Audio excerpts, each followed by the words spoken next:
The RTS is, as a genre, in a pretty weird place at the moment. While it initially gave birth to what is probably the most popular genre on the planet, the MOBA, real-time strategy has faded into the background, a shadow of its former self, with maybe 2 or 3 releases each year.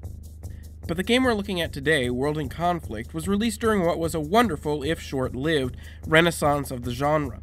Brought about initially by games like Dawn of War and Company of Heroes, the genre was beginning to embrace new mechanics like cover. Developers were playing around with what it meant to be an RTS, more so than they had since the genre was born, and World in Conflict was no exception. If you've ever played Company of Heroes, you'll be able to pick up World in Conflict pretty damn quickly, even though it forgoes any sort of base building at all, something that Dawn of War 2 would also adopt a few years later. Instead, all reinforcement of your army is done on the field, dropped in by cargo plane. This means the entire focus is on the micro layer of strategy, not the macro. World in Conflict is set in a fictitious Cold War gone hot scenario, a far more modern setting than what most military RTS games tackle. This means the strategy employed might be a bit different from what you're used to. In fact, even compared to Company of Heroes, the game is extremely fast-paced, and incredibly enough, it manages to do that while still remaining comprehensible, something that even slower RTSs struggle with.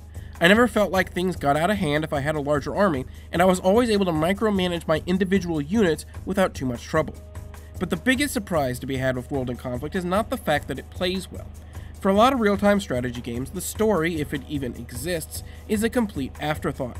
But the games that endure, the ones we remember, like StarCraft, are fantastic examples of both single-player and multiplayer.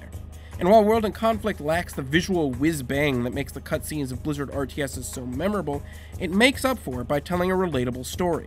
No wizards or space magic, just individual soldiers written believably, in a scenario that's easy to understand. But in-game, World in Conflict is anything but visually simplistic. The in-game models aren't exactly pretty, but the presentation of the game is fantastic. Of course, World in Conflict also has a multiplayer component, one that I, in fact, remember quite fondly.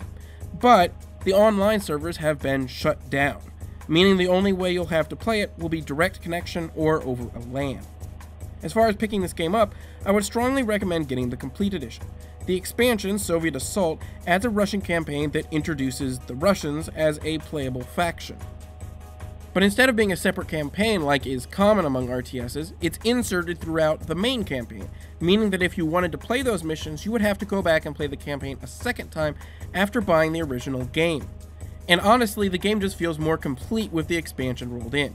I will say that I had some issues with the retail version randomly crashing to desktop in Windows 10, an issue I have heard also exists, along with some others, in the Steam version for some, but not all players. As such, I would recommend buying it from GOG, which seems to not have these issues for whatever reason. The Complete Edition only costs $10, which, even considering the lack of multiplayer servers, is completely worth it for me personally. Every Friday, I look at games that were either ignored when they came out, or have been forgotten since. Games that people have missed. If you like that idea, be sure to subscribe so you can see my latest videos. If you like this video in particular, be sure to hit that like button, and thanks for watching.